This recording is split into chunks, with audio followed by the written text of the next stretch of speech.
இதெல்லாமே ஒரு 4-5 மாசத்துக்குள்ள எல்லாம் நடந்தாச்சு. 16 வயசுல மார்க்கண்டேயர் மாதிரி அந்த டைம்ல ஒரு நாள் சிவனை கூப்பிட்டா சிவன் எப்படி வருவார்? நம்ம ஈஸ்வரனே வா, பகவானே பார்க்கணும் வான்னு கூப்பிடுறோம். நமக்கு பகவானை கூப்பிடுற போது அவர் எப்படி வருவார் நமக்கு தெரியாது இல்லையா? சிவன் யாரு? நம்ம என்ன சொல்றோம்? மிருத்யவே ஸ்வாஹா, மிருத்யவே ஸ்வாஹா இல்லையா? நமோ ருத்ராய மிருத்யவே. மிருத்யுமே பாகி. அவர் மிருத்யு, அப்புறம் மிருத்யு இல்லாம பண்றவர். மிருத்யு நாம் மிருத்யு. அதனால மிருத்யுவை கூப்பிடுறோம், நம்ம தெரியாது. ஆனா மிருத்யு அமிர்தத்துவம் ரெண்டும் வேற இல்லை. இங்கே தனியே இருந்தார் ஒரு நாளைக்கு. வீட்டுல இருக்கிற பந்துக்கள் எல்லாரும் எங்கேயோ போயிருந்தா, அழகம்மாள் அங்கே இல்லை, அவ அம்மா இல்லை. வீட்டுல இருக்கிறவாள் இந்த வெங்கட்ராமனை தனியே விட்டு எங்கேயோ போயிருக்கா. தனியே இருக்கிறத ஒரு ஆச்சரியம் நடந்தது. என்ன நடந்ததுன்னா, மரணம் முன்னாடி வந்து நிக்கிறது. மார்க்கண்டேயன் கதை சொல்லுவோமே, மரணம் வந்து எடுத்து பிடிச்சிருந்ததுமே, அதே போல மிருத்யு வந்து நிக்கிறது. அப்படின்னா என்னன்னா, எனக்கு நான் செத்து போறேன்னு ஒரு பிரபலமான ஒரு ஃபீலிங், பயம். ஆனா பயந்துக்கல. அதான் ஆச்சரியம். மரண பயம் இருக்கு, ஆனா மரணத்தை என்னன்னு பார்த்துடுவோமே அப்படின்னு உள்ள ஒரு தைரியம், ஒரு வீரியம் உள்ள கிளம்பித்து.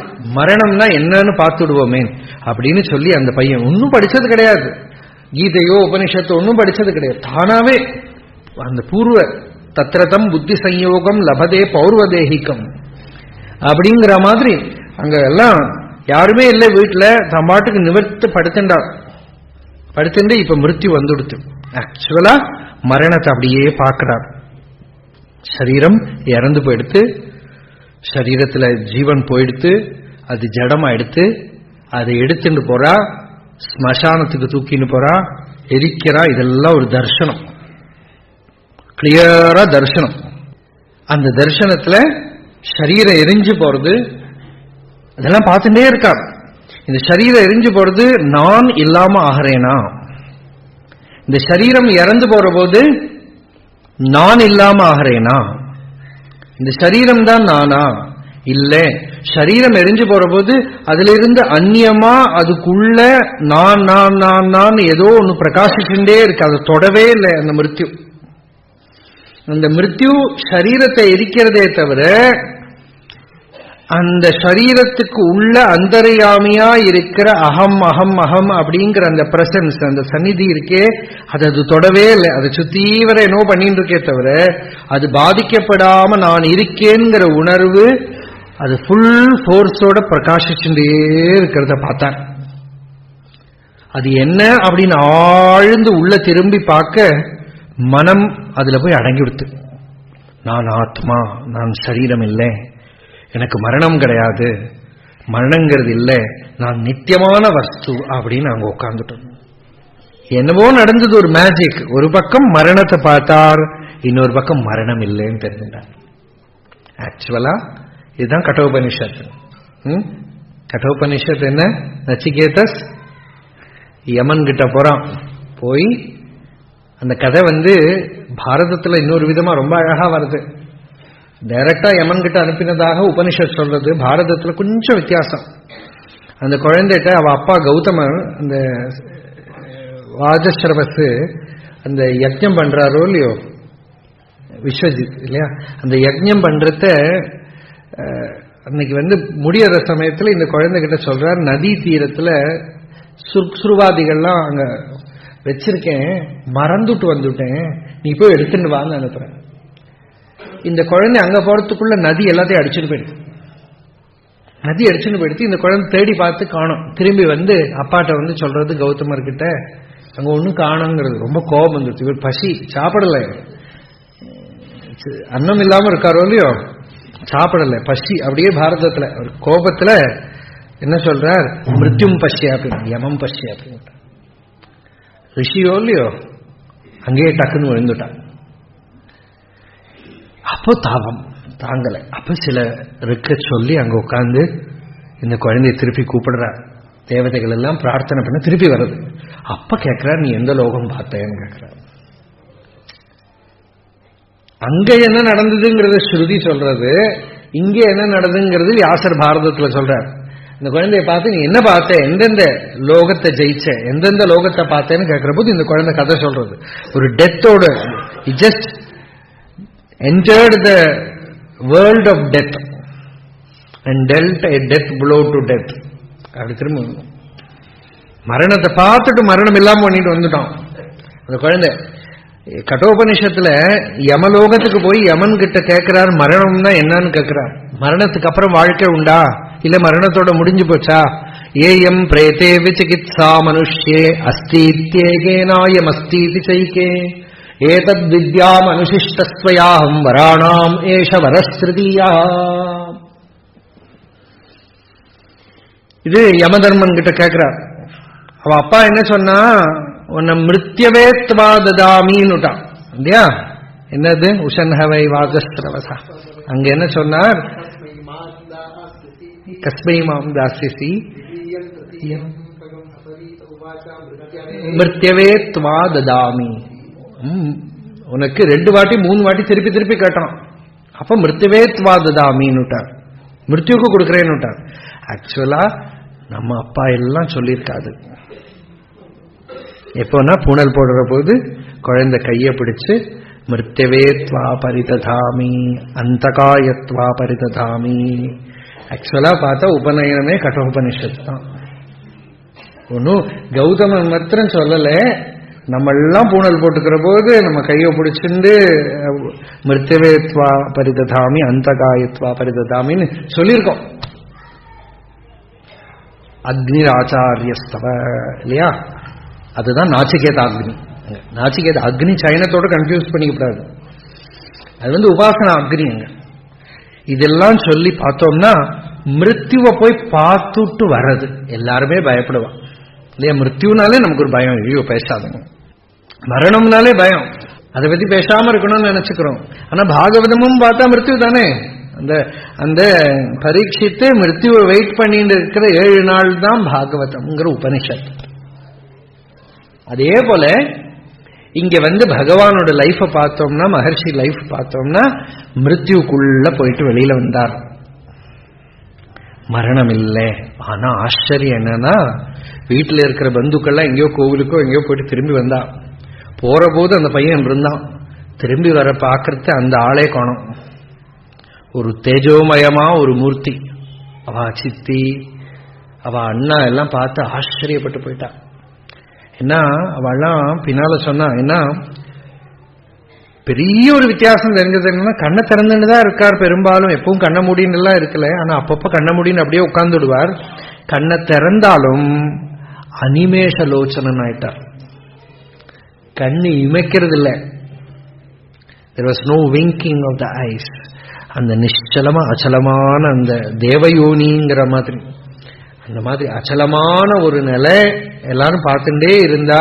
அப்பப்ப கண்ண மூடி உட்கார்ந்து இருக்கிறது அவ அண்ணா நாகசுவாமி பார்த்தார். அவர் சொன்னார், அப்பப்ப கேலி பண்ணிட்டே இருப்பார், யோகீஸ்வரர் வரார், காட்டுக்கு போறது தானே, எதுக்கு வீட்டிலேயே இருக்கார், இப்படியெல்லாம் சும்மா பேசிகிட்டே இருப்பார். இதெல்லாம் உள்ளே வாங்கிக்கல. இந்த சாட்சா்காரம் வந்தாச்சு. யார நாம ரமண மகர்ஷின்னு கூப்பிடுறோமோ அவர் பிறந்தாச்சு. மகர்ஷி பின்னாலே சொல்றார், இந்த மரணானுபவத்துக்கு அப்புறம் ஒரு வித்தியாசமும் தன் லைஃப்ல இல்லைங்கிறார். அப்ப பூர்ணமான சாட்சா்காரம் அங்கேயே வந்துடுது. கண்ண முடின்னு இருந்தா தபஸ் பண்றேன் சொன்னா எல்லாருமே தவிர, சாப்பிடாம இருந்தா உபவாசம் நினைச்சிருந்தாலே தவிர, நான் ஒண்ணுமே பண்ணல, அப்படியே இருந்தேன், அவ்வளவுதான். அங்க மதுரையிலேயே இருந்திருப்பார். ஆனா அருணாச்சலேஸ்வரர் பிடிச்சு இழுத்துன்னு வந்தார். அங்க இருக்கிற போது இந்த சாட்சா்காரம் வந்துட்டு 1.5 மாசம் ஸ்கூலுக்கு போயிட்டு வந்துட்டு இருந்திருக்கார். ஆனா தனக்கு வந்திருக்கிறது என்னதுன்னு தனக்கே தெரியாது. ஏன்னா ஒன்னும் அதுக்கு பேர் ஊர்லாம் தெரியாது. ஏதோ ஒரு நிலை வந்திருக்கு, நிம்மதியா இருக்கு, சாந்தியா இருக்கு, கோபம் வரல, உள்ள சதா ஆத்மஸ்பூர்த்தி இருந்துட்டே இருக்கு. ஒரு சங்கீதத்துல ராகம் தாளம் எல்லாம் மாறினாலும் ஸ்ருதி மாறாதே, அதுபோல மனசுல எண்ணங்கள் போயிட்டு இருந்தாலும் விவகாரம் பண்ணிட்டு இருந்தாலும் அந்த உள்ள அனுபவம் மாறாம இருந்து ஸ்கூல் போயிட்டு வந்துட்டு இருந்தார். அவர் கூட ஸ்கூல் படிச்ச ரங்கன் ஒரு பையன் பிற்காலத்துல ரொம்ப பெரிய பக்தர் ஆயிட்டார்.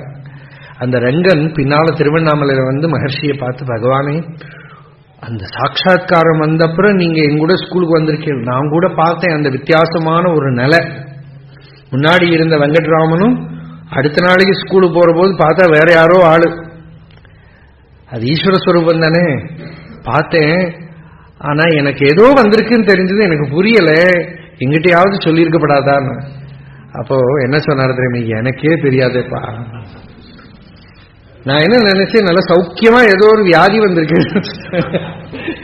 கோபம் வரல, மனசு நிம்மதியா இருக்கு. ஏன்னா இதுக்காக ஜனங்கள் முயற்சி பண்றா, இதுக்கு கிரந்தங்கள்லாம் எழுதியிருக்கான்னு கூட தெரியாது. பேசாம இருந்துட்டார், அப்படியே இருந்துட்டார். அப்படி இருக்கிறது ஸ்கூல்ல விடுவாளா, அவ கிராமர் இம்போசிஷன் கொடுத்தா. இங்கிலீஷ் நகி நகி ரக்ஷதி டுக்குறிஞ்சுக்கரணே, இங்கிலீஷ் கிராமர் இம்போசிஷன் கொடுத்தா வீட்டுல வந்து ஒரு மாதிரி இப்படி 2 வாட்டி தூக்கி போட்டு கண்ண முடியும். அப்ப அவ அண்ணா வந்து சொன்னார், இப்படி எல்லாம் இருக்கிறவனுக்கு இதெல்லாம் எதுக்கு அப்படின்னு. அவ்வளவுதான், எவ்வளோ வாட்டி கேட்டாச்சு. அந்த நாள் அருணாச்சலேஸ்வரரோட கால் வந்துடுச்சு. அங்கேருந்து ஒரு கால் வந்துடுத்து, சட்டுன்னு எழுந்திருந்தார். அவ அண்ணா என்ன இவர் ஸ்கூலுக்கு தான் போறான்னு நினைச்சுட்டு ஒரு 7 ரூபா அங்க வச்சிருக்கேன், அதை எடுத்துக்கோ, அதை கொண்டு போய் ஃபீஸ் கட்டுறதுக்கு ஸ்கூல்ல சொன்னார். அதுலேருந்து ஒரு தனக்கு ட்ரெயினுக்கு வேண்ட ஒரு ரூபாய் எடுத்து ஒரு லெட்டர் எழுதி வச்சார். அந்த லெட்டர் பார்த்தோன்னா ஆச்சரியம். முதல்ல, நான் என் தந்தையின் ஆணைப்படி அவரை தேடி போறேன்.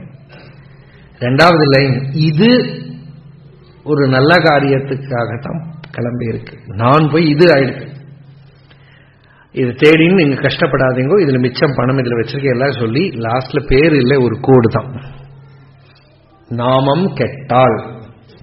அதுக்கப்புறம் சிக்னேச்சர் போட்டதோ பேர் எழுதினதோ கிடையாது, நாமம் கெட்டால். அங்கிருந்து கிளம்பினார். அன்னைக்கு ட்ரெயின் கொஞ்சம் லேட்டா வந்தது. இதெல்லாம் வேற கதை. சமாதி நிலையிலேயே வந்தார், சமாதி நிலையிலேயே வந்தார். வந்து வீரட்டேஸ்வரர் சந்நிதி வரை வந்துட்டார். திருக்கோயிலூர்ல அதுல்யநாதேஸ்வரர் வீரட்டேஸ்வரர் சந்நிதி.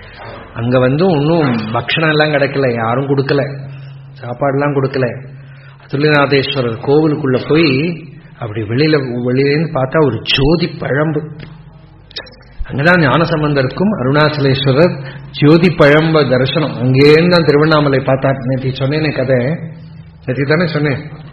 அப்படி தூரக்கேந்து பார்த்தா அங்க ஒரு ஜோதி பிழம்பு, ஒரு பிரகாசம், தட்டிலுள்ளதா சமருச்சி, அப்படி ஒரு ஜோதி தெரிஞ்சது. கோவிலுக்குள்ள தெரிஞ்சதோ பார்த்தா கோவில்ல ஒன்றும் தெரியல, தனக்குள்ளேன்னு தான் வந்திருக்கிறது. அங்க அப்படியே சமாதியிலேயே இருந்தார். அந்த குருக்கள்லாம் சாப்பாடு கொடுக்கல, வாத்தியம் வாசிக்கிறவன் வந்து என்னோட சாப்பாடு அந்த சாமிக்கு கொடுத்துடுங்க அப்படின்னு கூட்டிட்டு போய் ஏதோ கொடுத்தா. அப்புறம் அடுத்த நாள் இப்படி நடந்து வந்து ஒரு முத்துகிருஷ்ண பாகவதர்னு ஒருத்தர், அவர் வீட்டில் ஸ்ரீகிருஷ்ண ஜெயந்தி அன்னைக்கு அவ கூப்பிட்டு சாப்பாடு போட்டு வாசல்லையே கடந்து ஆரம்பிச்சது.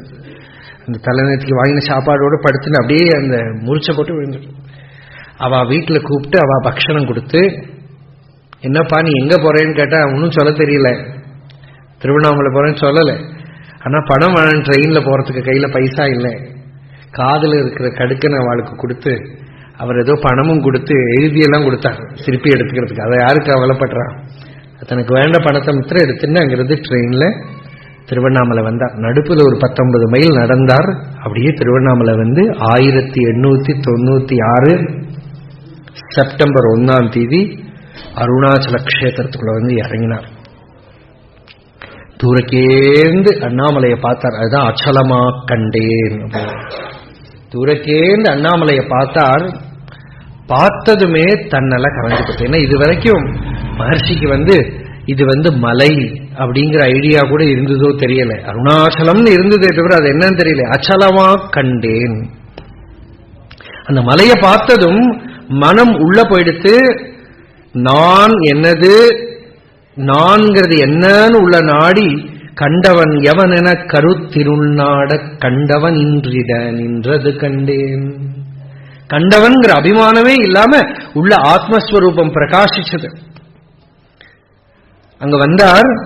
வந்தவர் நேர அருணாச்சலேஸ்வரர் கோவிலுக்குள்ள போனார். எவ்வளவு பெரிய கோவில் தெரியுமா? தமிழ்நாட்டிலேயே ரொம்ப பெரிய கோவில்ல அது முக்கியமானது, ரொம்ப பிரம்மாண்டமான கோவில். அந்த கோவிலுக்குள்ள ஒரு ஆள் இருக்கல. தன் அருமை பிள்ளை உள்ள வரத்த அருணாச்சலேஸ்வரரோட ரிசப்ஷன் எப்படின்னா ஒரு ஆள் இல்லைங்க. அங்க உள்ள வந்து அந்த குளத்துக்கரையில வந்தது இவா கொஞ்சம் வஸ்திரம் என்ன பலகாரம் எல்லாம் கொடுத்திருந்தா, சீடையெல்லாம் அதையெல்லாம் துணியில கட்டி தான் உடுத்தின்னு இருக்கிற வேஷ்டி கிஷ்டி எல்லாம் அதுக்குள்ள போட்டுட்டான். சித்வா யஜ்ஞார்த்தம் ஆதிருதம் சூத்திரம் கிருத்வா சசிகவபனம் சித்வா யஜ்ஞார்த்தம் ஆதிருதம் சூத்திரம் ஸ்வீகிருத பாரமஹம்ஸ்யஹாங்கிற மாதிரி யாரோ ஒரு பார்பர் வந்து சாமி மொட்டை அடிக்கட்டுமா அப்படின்னு கேட்டார். ஆச்சரியம் என்னன்னாக்கா அந்த பார்பர் பின்னால மகர்ஷிக்கு அவர் க்ஷௌரம் பண்ணியிருக்கார். அவர் பின்னால சொல்றார், எப்படி ஒரு பிராமண குழந்தைய சிகையோட பார்த்த குழந்தைய பார்த்து மொட்டை அடிக்கிறேன்னு கேட்டேன்னு எனக்கே தெரியல. சிகையோட இருக்கிற ஒரு குழந்தைய பார்த்து மொட்டை அடிக்கட்டுமா சாமி நான் என்னமா கேட்டேன்னு எனக்கே ஆச்சரியமா இருந்தது. மொட்டை அடிக்கட்டுமா சாமின்னு கேட்டிருக்கான். அது கூட நினைக்கலாம் இல்லை, அவன் முன்னாடி உட்கார்ந்து கொடுத்து ஒன்னும் பேச்சே இல்லை. அவன் கம்ப்ளீட்டா மொட்டை அடிச்சு. இதான் அக்ஷரமண மாலையில் சொல்ற, மொட்டை அடித்தனை வெட்ட வெளியில் நீ நட்டமாடினை என் அருணாச்சல. கம்ப்ளீட்டா க்ஷௌரமா எடுத்து வஸ்திரத்தெல்லாம் தூக்கி போட்டுட்டார். இந்த கட்டைக்கு இதெல்லாம் எதுக்கு எல்லாத்தையும் தூக்கி போட்டுட்டார்.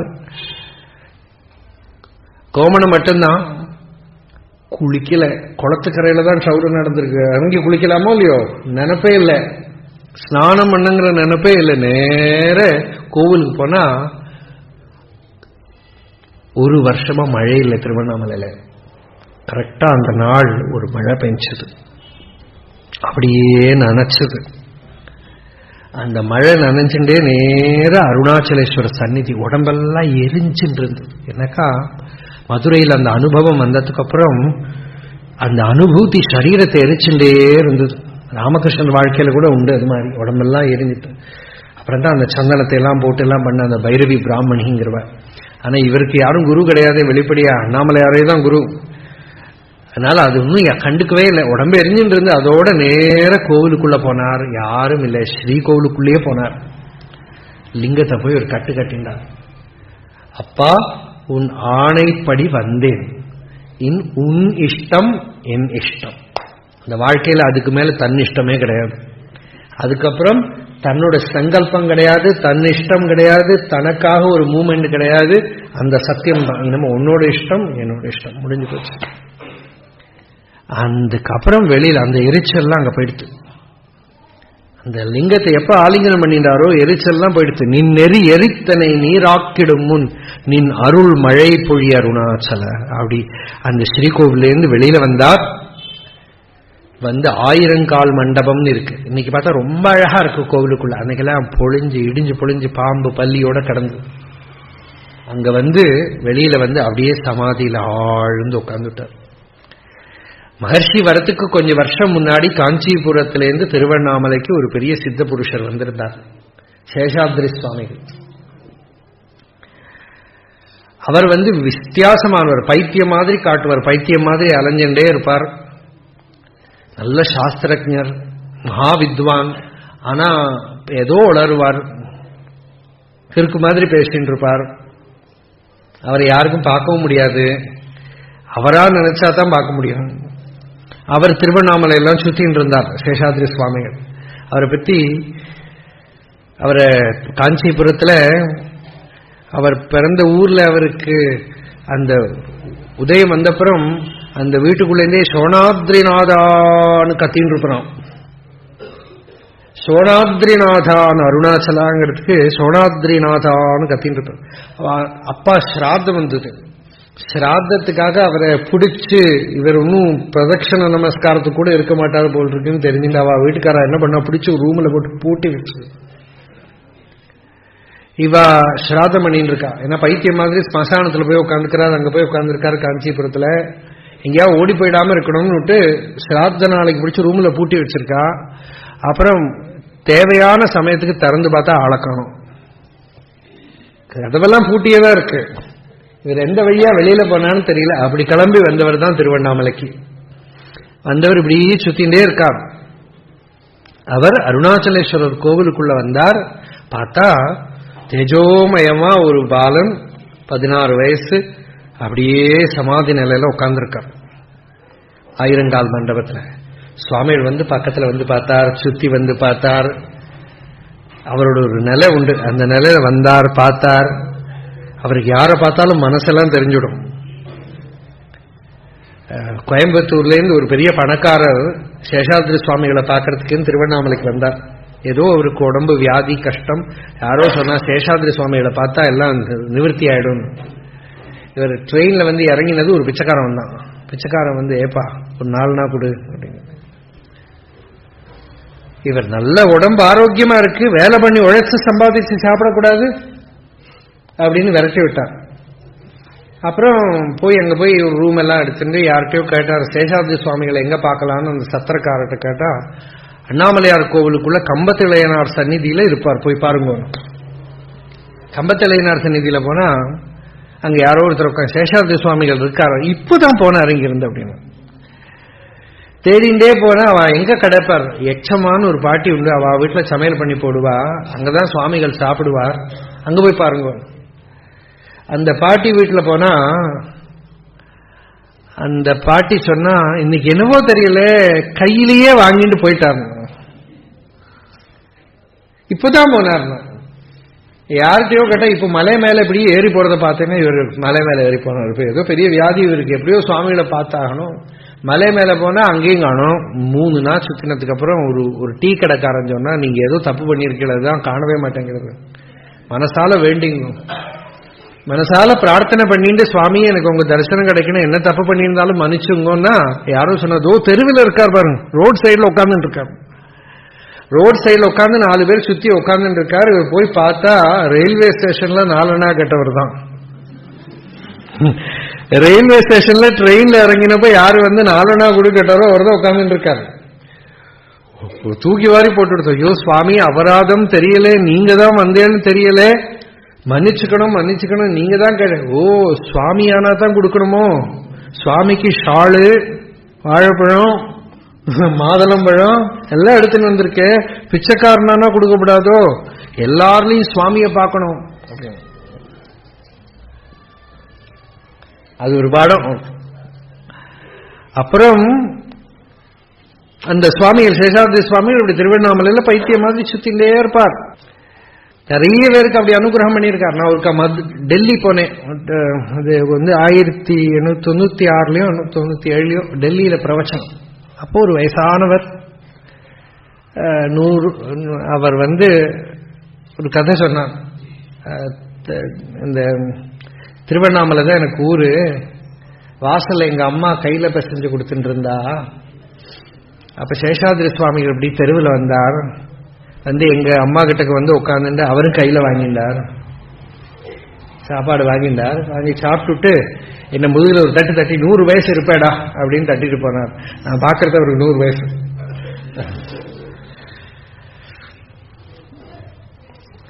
அப்படியெல்லாம் அப்படி சுத்தின்னு இருந்திருக்கார். அவர் பார்த்தார், பகவான் வந்து அப்படியே நிச்சலமா சமாதி நிலையில இருக்கு. சுத்தி சுத்தி பார்த்தார், ஒன்னும் அசக்கமே இல்லை.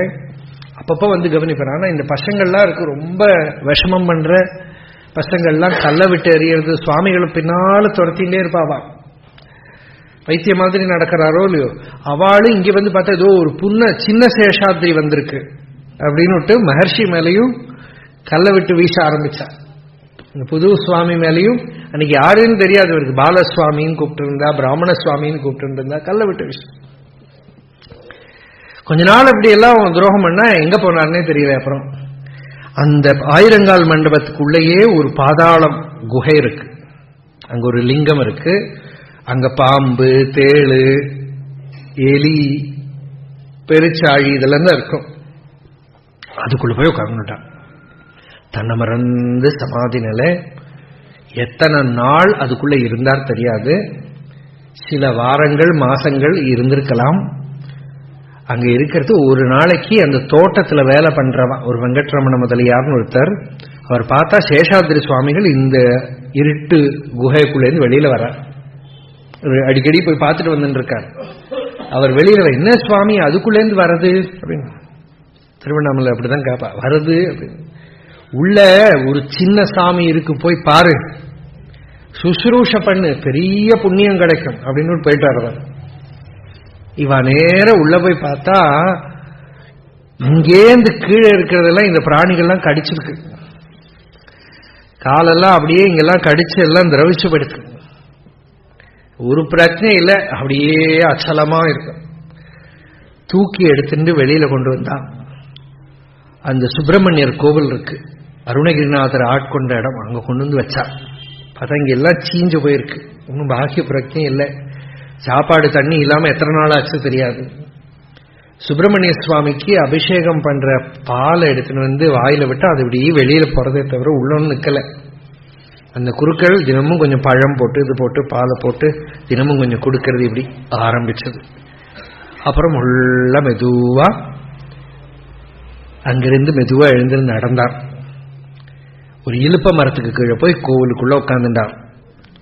அதுக்குள்ள ஊரெல்லாம் பரவி எடுத்து ஒரு பெரிய சுவாமிகள், 17 வயசு தான் ஆச்சு, தேஜோமயமா இருக்கார். அப்படி சரீர பிரஜை இல்லாம சமாதி ஸ்திதியில உட்கார்ந்து இருக்கார். யாரெல்லாமோ வந்து பார்க்க ஆரம்பிச்சா கார்த்திகை தீபன் டைம்ல எல்லாம். அப்படி வரும்போது சில பேர்லாம் வந்து தமிழ்ல இருக்கிற வேதாந்த கிரந்தங்கள்லாம் வந்து முன்னாடி வந்து படிச்சா. இது ரொம்ப முக்கியமான ஒரு இன்சிடென்ட். தான் என்னதுன்னு தெரியாமே அடைஞ்சுட்டார். அடைஞ்சதுக்கு அப்புறம் இவ வந்து தமிழ்ல இருக்கிற வேதாந்த சூடாமணி, ஞான வாசிஷ்டம், மகாராஜத்துறவு, கைவல்ய நவநீதம், கீதா தாலாட்டு, இந்த கிருதிகள் எல்லாம் வந்து முன்னாடி வந்து இப்படி படிச்சுட்டு இதை படிக்கிறத தான் மகர்ஷிக்கு ஆச்சரியனா தெளிவா இருக்கார், உணர்ந்துதான் இருக்கார், ஆனா ஞான நிலையில இருக்கார். அப்படி ஒரு ஆச்சரியமான ஸ்திதி. இவ படிக்கிறதெல்லாம் உள்ள போறது.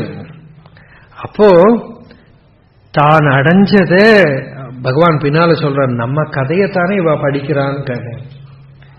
இதுக்காக இவ்வளவு முயற்சி பண்றாளா, இதுக்காக கிரந்தங்கள்லாம் எழுதியிருக்காளான்னு அப்பதான் தெரியுது. இதுக்காக எல்லாம் புஸ்தகங்கள்லாம் எழுதியிருக்காளா, அந்த புஸ்தகங்கள்ல என்னென்ன அனுபவம் சொல்லியிருக்கோ இதெல்லாம் தனக்கு வந்துடுது. அந்த நிலையில இருக்கிறது வந்து வேதாந்த கிரந்தங்கள்லாம் படிக்கிறத, ஓ இதுக்காக இவ்வளவு முயற்சி பண்ணியிருக்காளா, இந்த கிரந்தங்கள்லாம் எழுதியிருக்காளா, அந்த கிரந்தங்கள்லாம் உள்ள போயிடுது. பகவான் பின்னால சொல்றார், அருணாச்சலேஸ்வரரோட வேலை இது என்னக்கா, அடைஞ்சதை நீ அடைஞ்சது இதுவேன்னு சொல்றதுக்கு தான் குரு. தத்துவம் தெரியாது அத்தனை உற்றாய் தத்துவம் இதுவென் அருணாச்சல. தத்துவம் தெரியாமையே தத்துவஞானம் வந்தாச்சு, ஆனா இதுவே அந்த சாட்சா்கார நிலை அப்படின்னு போதனை பண்றதுக்கு வெளியில இருந்து ஒரு ஆச்சாரியர் அந்த சாஸ்திரத்தை போதனம் பண்ணி தத்துவமசி அப்படின்னு. அது இந்த சாஸ்திரங்கள்லாம் கேட்கறத தனக்கு அடைஞ்ச நிலைய புரிஞ்சுட்டார். ஆனா அப்பவும் இன்னும் யார்கிட்டையும் பேசல, அந்த நிலையிலேயே இருந்தார். யாரோ வந்து கஞ்சி கூழெல்லாம் கொண்டு வந்து வைப்பா. கார்த்திகை தீபத்துக்கு கூட்டமெல்லாம் வர ஆரம்பிச்சது. அப்ப மெதுவா பார்த்தா ஒரு ஆதீனத்து மடம், வேதாந்த மடங்கள் உண்டு, தமிழ் வேதாந்த மடங்கள். அந்த மடங்களுக்கெல்லாம் சிவாபினவ நரசிம்ம பாரதி சுவாமிகள் அவளுக்கு கிரந்தங்கள்லாம் பிரிஸ்கிரைப் பண்ணி, இந்த மாதிரி கிரந்தங்களை படிங்கோ, வேதாந்த கிரந்தங்கள் படிங்கோன்னு எல்லாம் அவளுக்கு வகுத்து கொடுத்திருந்தா. அதுல கோவிலூர் மடத்தோட ஈசான்ய மடம் உண்டு. அவளோட ஒரு சமாதி வீடம் இந்த குருமூர்த்தம்னு திருவண்ணாமலையிலேருந்து ஒரு 5 கிலோமீட்டர் உள்ள இருக்கு. அங்க கூட்டின்னு போய் அங்க இப்படி உட்காந்துட்டா எறும்பு வந்துடும் மேல. அப்படியே வாகிய அந்த என்ன நிலை பாருங்க, ஒரு பெரிய உருளியில தண்ணியை வச்சு அதுக்குள்ள ஸ்டூலை வச்சு அதுல உட்கார வச்சிருந்தாலும் அந்த மடத்துக்காரா. ஏன்னா இப்படி எங்கேயாவது சாஞ்சுன்னா மேல எறும்பு வந்துடும். அப்படியே அதுல அந்த சமாதி நில கலையாம 4 ராப்பகல் இல்லா வெறுவெளி வீட்டில் ரமித்திடுவோம் வா அருணாச்சல அப்படின்னு அக்ஷரமண மாலையில பாடுறார். அதாவது ராத்திரி எது தெரியாது, பகல் எது தெரியாது, நாள் எது தெரியாது, கிழமை எது தெரியாது, வருஷம் எது தெரியாது, தேசகாலாவதிபியாம் நிர்முக்தம் நித்தியமுக்தம் நிகமசத சகசிரேன நிர்பாஸ்யமானம் அஸ்பஷ்டம் திருஷ்டமாத்திரே புனருரு புருஷார்த்தாத்மகம் பிரம்ம தத்துவம் தத்தாவத் பாதி. அப்படியே பிரகாசிக்கிறது ஹிருதயத்துக்குள்ள. அந்த மாதிரி ஒரு நிலையில குருமூர்த்தத்துல சில நாட்கள் சில வருஷங்கள் இருந்தார், சில நாட்கள் இருந்தார். அப்பதான் பழனி சுவாமின்னு ஒரு பிரம்மச்சாரி, நல்ல தப்போனிஷ்டர், கேரளாக்காரர், ஆனா தமிழ் பூர்வீகம். நாங்கள் எல்லாமே தமிழ் பூர்வீகம், 2-3 ஜெனரேஷனா கேரளத்திலேயே வந்தவா. அது மாதிரி தமிழ்நாட்டிலேருந்து மீதி ஜாத்தியில வந்தவாளும் நிறைய பேர் கேரளத்துல போய், பேர் பார்த்தாலே தெரியுது பழனிசாமி. அவர் இங்க வந்து எங்கேயோ ஒரு கணபதியை பூஜை பண்ணிட்டு நைஷ்டிக பிரம்மச்சாரி உபாசனை பண்ணிட்டு இருக்கார். ஒரு பெரியவர் சொன்னார், இந்த கல்லு சாமியை பூஜை பண்ணிட்டு இருக்க, அங்க ஒரு ஜீவனோட ஒரு சைத்தன்யம் பிரகாசிச்சுட்டு இருக்கு, போய் சேவை பண்ணு முக்தி கிடைக்கும் அப்படின்னு சொல்லிட்டு போயிட்டார். பாகவத்தில் ஒரு ஸ்லோகம் ஞாபகம் வருது, நஹி அம்மையானி தீர்த்தானி ந தேவா மிருச்சிலாமயாக தே புனந்தி உருகாலேன தர்சனாதேவ சாதவா அப்படின்னு. அம்மையானி தீர்த்தம் சாதாரணமா அப்படி சொல்ல முடியாது இல்லையா? அம்மையானி தீர்த்தம் என்ன, அது அந்த மகான்களோட மகிமையை காட்டுறதுக்காக மிருச்சிலாமையாகனு சொல்லித்தே தவிர மிருச்சிலாமையாகனு சொல்றதுக்கு இல்லை. எனக்கு கம்பேரிட்டிவ்லி உனக்கு இன்னமும் அது பகவான் தோணலையே, எதையோ வச்சிருந்தானே பண்ணிட்டு இருக்க. அந்த மாதிரி சேத்தனாவத்தா சச்சேதனமா அந்த ஞான நிஷ்டையில ஒரு மகாபுருஷர் இருக்காருப்பா, போய் சேவை பண்ணு அப்படின்னு ஒருத்தர் சொல்ல, இந்த பழனிசுவாமிங்கிற பிரம்மச்சாரி வந்து கண்ணும் கருத்துமா நிறைய வருஷங்கள் பார்த்துட்டார், கூட இருந்து. ஆனா என்ன பார்த்துக்கிறதுக்கு ஒன்றும் பார்த்துக்கிறதுக்கு இல்லை, பார்த்துட்டு இருக்கணும் மட்டும், யாரும் வந்து துரோகம் பண்ணாம கஷ்டம் கொடுக்காம பார்த்துட்டு இருக்கணும். அப்படியே அந்த சமாதி நிலை கலையாம இருந்தார். மெதுவா கொஞ்சம் சஞ்சாரம் பண்ணினார். அப்புறம் கொஞ்சம் அன்னம் உள்ள போக, கொஞ்சம் சரீரத்துக்கு ஒரு பலம் வர, பிக்ஷை எடுக்க 2 பேரும் கிளம்ப ஆரம்பிச்சுட்டான். அந்த ஞானிகள் எல்லாமே அப்படிதான், முதல்ல அப்படியே அந்த நிர்விகல்ப நிலை, அப்புறம் மெதுவா சாதாரண நிலை, அப்புறம் கொஞ்சம் விவகாரம் பண்ற ஒரு நிலைக்கு வருவா. அப்போ ரொம்ப வருஷம் ஒன்றும் அந்த நிலை கலையில இருந்தாலும் தனியே திருவண்ணாமலை தெருவில் அங்கங்க போய் ஏதாவது வீட்டு வாசல்ல போய் அப்படின்னு தட்டிட்டு நிற்பார். சுவாமி எங்க வீட்டுக்கு வராதா எங்க வீட்டுக்கு வராதான்னு காத்துட்டு இருப்பா. பிக்ஷை எடுத்து பிக்ஷை பாத்திரம் கிடையாது, கையில தான் பிக்ஷை, கரதல பிக்ஷா. அப்படி கையில வாங்கி அந்த தெருவில் நின்று பார்த்தவாள்லாம் சொல்லியிருக்க, இது என்ன நிலைன்னு புரியும். அப்படியே சாப்பிட்டுத்தாலே கையறதில்லை, தலையில ஒரு தொடர்த்த என்ன சரீர பிரக்னையே இல்லை. அப்படின்ட்டு ஒரே போக்கு அப்படி போயிட்டு இருந்தார். பின்னால பார்த்தீங்கன்னா நிறைய ஸ்நானம் சுத்தம் அழகா இருந்தவர். அந்த முதல்ல அந்த நாளுகள்ல அப்படி சாப்பிட்டு இப்படி தலையில தொடச்சுன்னு அப்படியே அப்படி பிக்ஷை கொஞ்ச நாள் திருவண்ணாமலையில அருணகிரிநாதர் கோவில், அருணகிரிநாதர்னா அருணாச்சலேஸ்வரர் தான் ஒரு கோவில் இருக்கு, அந்த கோவில்ல இருந்தா அப்படி திருவண்ணாமலை திருவெல்லாம் பிக்ஷை எடுத்துன்னு நடந்தார். மகர்ஷியே அன்னைக்கு எல்லாரும் என்ன கூப்பிட்டான்னா சின்ன சேஷாத்ரின்னு கூப்பிடுவா, பிராமண சுவாமிகள்னு கூப்பிடுவா. நிருசிம்ம பாரதி சுவாமிகள் காலம் சிங்கேரியில நிருசிம்ம பாரதி சுவாமிகள் கூட பல பேரை சொல்லி அனுப்பி, திருவண்ணாமலையில ஒரு பிராமண சுவாமிகள்னு இருக்கா, பாலயோகி, அவரை போய் பார்த்துட்டு வாங்கோ அப்படின்னு அனுப்பியிருக்கார். அந்த சமயத்தில் அப்படி அந்த நடமாடும் ஈஸ்வரனாக அப்படி திருவண்ணாமலை தெருவெல்லாம் பிக்ஷை எடுத்துட்டு இருந்தார். திருவண்ணாமலையில ஒரு குகை நம சிவாயர்னு ஒருத்தர் வந்தார், கர்நாடகாக்காரர். அவர் ஊரா சுத்தி, அவருக்கு தமிழே தெரியாது. திருவண்ணாமலைக்கு வந்தா ஒரு 300 வருஷம் முன்னாடி அருணாச்சலேஸ்வரர் பார்த்து மலையை பார்த்ததும் மயங்கி போயிட்டார். கோவிலுக்குள்ள போக பார்த்தா ஒரு அசரீரி வாக்கு, ஈஸ்வரன் பக்தாள்கிட்ட எல்லாம் பேசுவார். என்ன வார்த்தைன்னா தமிழ்ல ஒரு வெண்பா பாடிட்டு வாங்கிறாரு. அன்னைக்கே தமிழ் கர்நாடகா ப்ராப்ளம், நாமளே கலந்து விட்டு தமிழ்ல ஒரு வெண்பா பாடிட்டு உள்ளவா அப்படின்னு. இவருக்கு தமிழே தெரியாது பாவம். தபோனிஷ்டையில இருந்து பாடினார் அருணாச்சல வெண்பான். ரொம்ப பிரசித்தமான பாடல்கள். அதுல வந்து மண்ணாள பெற்றிடினும் வேண்டேன், வானவரெல்லாம் பணிய விண்ணாள பெற்றிடினும் வேண்டேன். என்ன சொல்றார், இந்த பூமியில ராஜாவா ஒரு பதம் கிடைச்சா எனக்கு வேண்டாம், சொர்க்கத்துல இந்திர பதவி கிடைச்சாலும் எனக்கு வேண்டாம், சோணகிரி பித்தனார் சந்நிதிக்கே பிச்சை உண்டு வாழப்பெறேன். இந்த திருவண்ணாமலையில பிச்சை எடுத்துட்டு இருந்துக்கிறேன் பாருங்க.